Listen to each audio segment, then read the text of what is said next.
बघा मस्तपैकी त्याला उकळी आलेली आहे, छानसं शिजले आहे. आपली कोळंबीचं धबधबीत झालेलं आहे. तुम्हाला नक्कीच आवडले असेल तर रुपाली चॅनलला तुम्ही बेल आयकॉन दाबायला विसरू नका,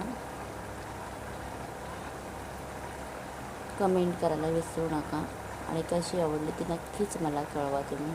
थँक्यू.